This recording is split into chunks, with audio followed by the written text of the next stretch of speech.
So welcome back for another video, no? In this video, I am going to update you regarding peso loan up. So, kumusta na nga ba si peso loan ngayon, no? So, dahil gusto ko talagang makapang-loan dito kay peso loan, which is I tried last few weeks. Nag-try ako kay peso loan kasi nagustuhan ko ang kanyang interest rate. Mababa lang siya sa una, I think, no? Kasi buo mo rin siyang matatanggap eh. Kaya ngayon, binalikan ko siya kasi that time nga po, na-reject ang disbursement amount ko. Upload tayo sa loan amount. Pero nung dinisburse natin is na-reject tayo. Kaya this time, so ayan, babalikan ulit natin. By the way, no, FYI, si peso loan po is a legit loan up po. It's like registered po siya and then submitting entity din po siya sa CIC. Kaya be careful po tayo dito. Nag-update ako sa inyo few weeks regarding peso loan, which is first time ko siyang tinry. Kasi nga, diba, isa si peso loan sa nare-report din na in and out sa Play Store. Nawawala siya sa Play Store, din bumabalik siya. And then, that time na dinownload ko si peso loan is bago pa lang siya. Babalik niya pa lang sa Play Store. Which is, bumalik siya nung October 3 lang ata, na bago na ulit. Bago na ulit, I don't know, nag-update ata sila. Nag-update sila ng app. So, bago na yung loan app. Same pa din naman, no? Same pa din yung application. Anyway, sa mga wala pang peso loan, dito we can download naman yan. Sa Play Store, available po siya. And once po na may app na tayo na ganyan, it's very easy to apply a loan here. Din naman, nagre-require lang din sila, of course, ng ating mobile phone number. Ganun pa rin po. And then, after that, so nagre-require din sila ng ating personal information, which is our name, birthday, gender, yung mga ganun po. And then after that po, the next step is the work information. Nagre-require po sila ng ating nature of work. And then sa third steps po is the emergency contact number or the contact reference po. Nagre-require po sila ng 3 contact reference dyan. And then sa next step po is the identity information, which include the ID information natin. Anyway, sa nire-require po nilang ID, isa lang naman, no? Pili lang tayo sa mga choices nila dito. I think naman meron tayo lahat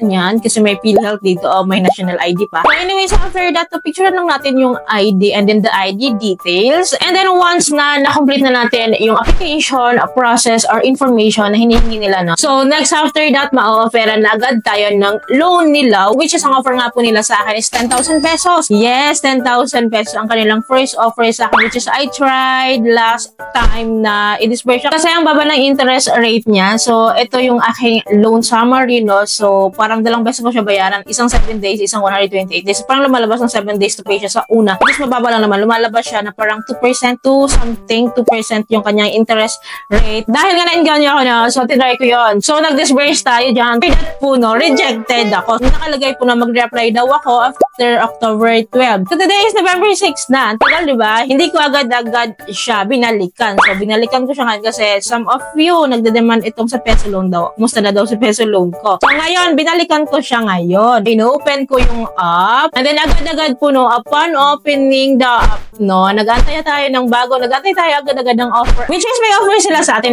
again na 10,000 pesos. So nakaka-inganyo yung ganitong loan summary po ng peso loan mo. Kasi biro mo ba naman, no, yung amount na maloloan natin is 10,000 pesos. And then yung amount na madidisburse sa atin, yung amount na marireceive sa atin is buo.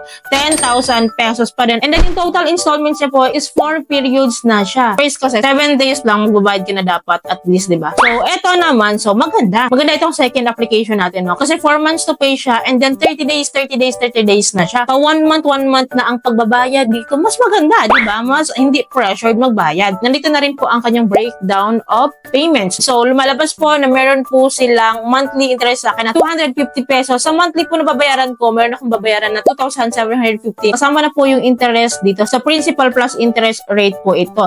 So kung kukumpitin po natin yan, no, 2,750 times 4 months to pay is equals to 11,000 pesos. So minus lang natin sa loan amount po na 10,000 pesos. So ang kikitain nila sa atin sa loob po ng 4 months is 1,000 pesos lang. I-divide lang po natin sa 10,000% para makuha natin yung interest rate. So lumalabas po na 10% lang sa 4 months to pay. So kung i-divide natin to monthly divided by 4 months to pay, 2.5% monthly lang ang kanyang interest. So sino ang hindi maiinganyo sa ganitong interest rate ni peso loan, diba? So grabe, napakababa ng interest rate, mataas yung kanyang loan offer. So diba, worth trying siya kasi nga buo pang matatanggap. Saan ka pa? Wow. So anyways, no, dahil gusto ko talaga siyang i-try, so i-click lang po natin itong get cash now. And then may self-verification na po ulit tayo. Then after that po, nakalagay dito, we have received your loan application and will process it as soon as possible. So, balik tayo sa homepage. Nakalagay kasi dito, it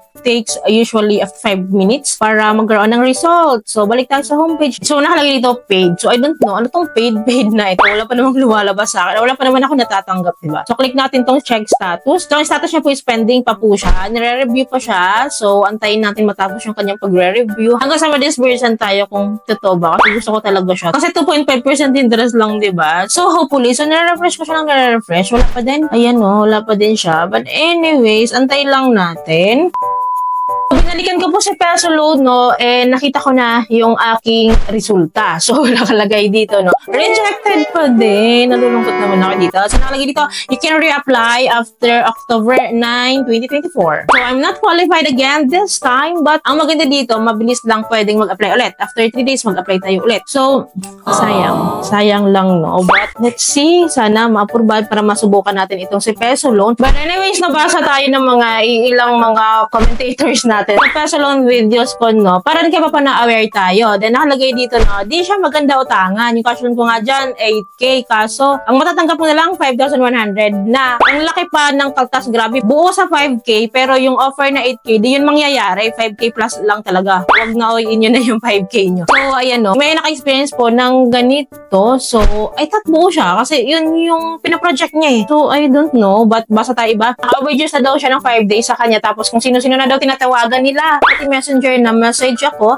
at i-post ako sa FB. Itatag daw yung mga friends niya if hindi makabayad. Diyan ako nabaon sa tapal-tapal, walang hiyang mga agent yan, mga walang awa. So, ayan, ayaw ko po talaga mag-loan sa Peso Loan talaga. Namang sobrang dinanas kong pangharas sa kanya. Huwag kayo mag-loan dito kung ayaw nyo magawan kayo ng GC at ma-message sa messenger. So, totoo ba? So, totoo ba yung ganito? And then, basa ulit tayo na. So, nakalagay dito, sa akin 30K offer, 2 installments, 7 days each. Tapos, 36 balik. Parang 20% interest sa 2 weeks. So, legit ba? So, iba-iba pala talaga tayo ng offer. Ano? Iba-iba yung offer sa atin. Sa akin, hindi naman ganito yung kanyang payment terms or kanyang installment plan. So, iba rin sa iba. And then, based din sa mga ibang nagko-comments dito, talagang katulad din sila sa akin na nare-reject din sa disbursement na. So, easy approval. Kapag dating sa disbursement, hindi na guaranteed. Parang ganun, no? So, let's see. So, I will try pa din na maaprubahan tayo dito para din ma-share ko sa inyo kung legit ba yung mga comments ng iba na hindi siya maganda or kung magkano ba talaga yung kanyang interest rate. Kasi parang based dun sa mga comments, no, is iba-iba yung offer sa atin. May mga nagsasabi din naman na maganda sa Peso Loan, hindi matatanggap, okay naman daw siya. Kailangan na daw, huwag kang delay sa payment kasi nga po, is talagang tawag sila ng tawag, talagang pa-follow up sila ng pa-follow up. So again, currently, sa may mga Peso Loan up dito na nakapangutang kayo, let me know your thought and experience here sa Peso Loan na, no. Comment down below kayo kung magkano yung interest rate niya, magkano po yung offer sa inyo, legit ba talaga na okay siya, maganda siya, and legit ba talaga na nangaara siya. So comment down below, but don't worry,